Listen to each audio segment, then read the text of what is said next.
Donald Trump president হিসেবে দায়িত্ব নিয়েই ৯০ দিনের জন্য বৈদেশিক সহায়তা স্থগিত করে একটি নির্বাহী আদেশ জারি করেন। তবে এ আদেশ কিভাবে বাস্তবায়িত হবে সেটা তাৎক্ষণিকভাবে জানা যায়নি। অর্থনৈতিক সহযোগিতা ও উন্নয়ন সংস্থার দেয়া তথ্যমতে যুক্তরাষ্ট্র ২০২৩ সালে $৬,৪০০ কোটিরও বেশি বৈদেশিক উন্নয়ন সহায়তা দিয়েছে। যুক্তরাষ্ট্রের বিদেশি সহায়তার উদ্দেশ্য হয় বহুবিধ।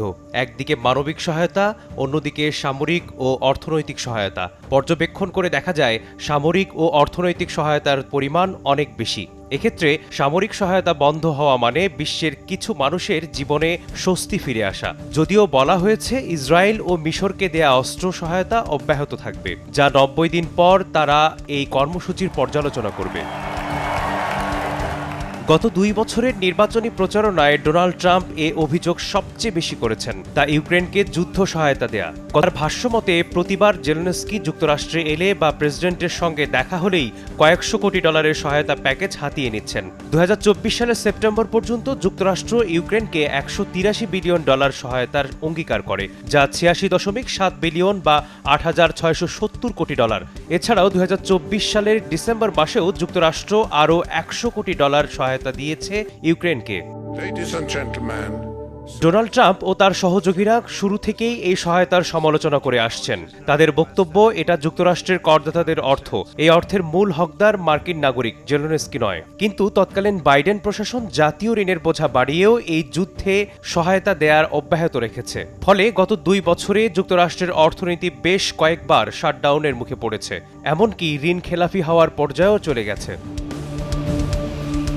সামরিক সহায়তার পাশাপাশি অর্থনৈতিক সহায়তা দিয়ে থাকে যুক্তরাষ্ট্র, যা তাদের বিভিন্ন দেশের সঙ্গে সম্পর্কোন্নয়নের একটি রূপরেখা। ২০১৬ সালে ক্ষমতায় আসার পর ট্রাম্প বৈশ্বিক নেতৃত্ব থেকে সরে আসার কথা বলেছেন, দিয়েছিলেন ন্যাটোর অর্থায়ন বন্ধের হুমকিও। এমনটা ঘটলে ট্রাম্পের ন্যাটোর অর্থায়ন বন্ধের পরিকল্পনার ফলাফল দাঁড়াবে ইউরোপের সামরিক ব্যয় বৃদ্ধি। ফলে এতদিন যে স্থিতিশীলতা তারা ভোগ করেছে তা থাকবে না। এর প্রভাব পড়বে সেই দেশের মানুষের ক্রয় ক্ষমতায়। এবার তো শুরুতেই বিশ্ব স্বাস্থ্য সংস্থা থেকে বেরিয়ে এসেছেন। তার অভিযোগ, চীনের জনসংখ্যা যুক্তরাষ্ট্রের চেয়ে অনেক বেশি হলেও তারা এই সংস্থায় যুক্তরাষ্ট্রের চেয়ে কম চাঁদা দেয়। যুক্তরাষ্ট্র এই সংস্থার সবচেয়ে বড় দাতা, মোট তহবিলের 18% যোগান দেয় তারা। তবে অনেকে মনে করছেন উন্নয়ন সহায়তা বন্ধ হলে বিশ্বের অনেক দরিদ্র দেশ বিপাকে পড়বে।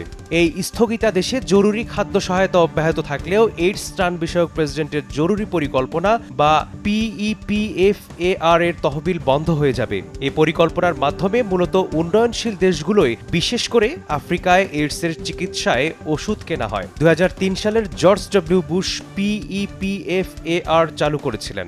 ২,৬০,০০,০০০ মানুষের জীবন বাঁচাতে এটি সহায়ক ভূমিকা পালন করেছে। এছাড়া ৬,৩০,০০,০০০ মানুষ যুক্তরাষ্ট্রের অর্থায়নে গৃহীত ম্যালেরিয়া বিরোধী পদক্ষেপের উপর নির্ভরশীল। অক্সফামের যুক্তরাষ্ট্র শাখার প্রেসিডেন্ট এবি ম্যাক্সম্যান বিবৃতিতে বলেছেন, যুক্তরাষ্ট্রের বাজেটের মাত্র ১% ব্যয় হয় মানবিক ও উন্নয়ন সহায়তায়। এই সহায়তা মানুষের জীবন বাঁচায়, রোগবালাইয়ের সঙ্গে লড়াই করতে সাহায্য করে, লাখ লাখ শিশুকে শিক্ষার আলো দেখায় এবং দারিদ্র্যের হার হ্রাস করে।